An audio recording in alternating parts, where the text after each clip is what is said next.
Hi అండి, welcome to our channel Maheshwari's world.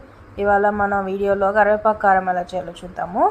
నేను 1.5 cup కరివేపాకుకి 1 cup ఎండుమిర్చి, ఒక టేబుల్ స్పూన్ పచ్చిశనగపప్పు, 1 టేబుల్ స్పూన్ సాయమినపప్పు, 1 టేబుల్ స్పూన్ ధనియాలు, 1/2 టీ స్పూన్ జీలకర్ర, 4 పెద్ద వెల్లుల్లి రబ్బలు, ఒక చిన్న నిమ్మకాయ సైజ్ చింతపండు తీసుకున్నాను.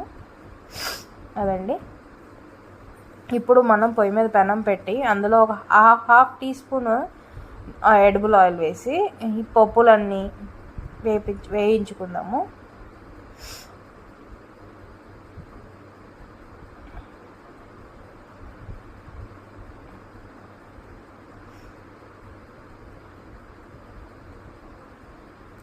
మీరు కావాలంటే డ్రై రోస్ట్ కూడా చేసుకోవచ్చండి, కాకపోతే ఆయిల్లో వేయిస్తే టేస్ట్ ఎన్హాన్స్ అవుతుందని నేను ఒక హాఫ్ టీ స్పూన్ ఆయిల్ వేసాను.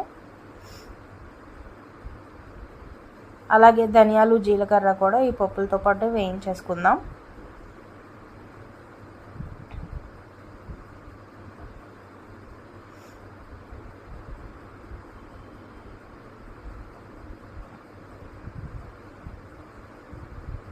వీటిని ఇప్పుడు బాగా రోస్ట్ అయిపోయినాయి. ఇప్పుడు వీటిని సైడ్ కప్లో తీసుకొని పెట్టుకొని మళ్ళీ ఒక హాఫ్ టీ స్పూన్ ఆయిల్ తీసుకొని అందులోకి మనం తీసుకున్న ఎండుమిర్చి, 1 కప్ ఎండుమిర్చిని వేసి బాగా రోస్ట్ చేసుకుందాం.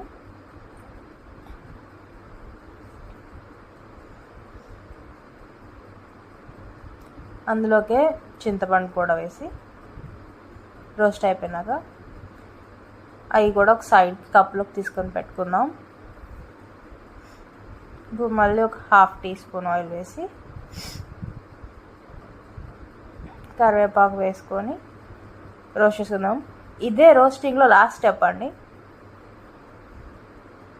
కరివేపాకు చేతితో పట్టుకుంటే కర్కరం అనేలాగా వేయించుకోవాలి.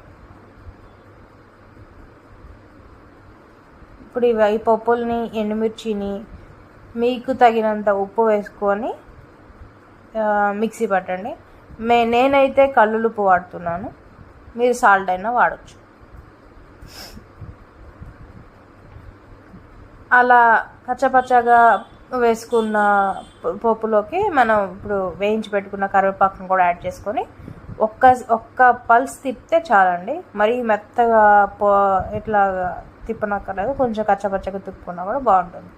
అలా చేసుకున్నప్పుడు ఎయిట్ కంటైనర్లో పెట్టుకుంటే ఈజీగా 2 months వస్తుందండి. Thank you for watching. Please don't forget to subscribe to our channel.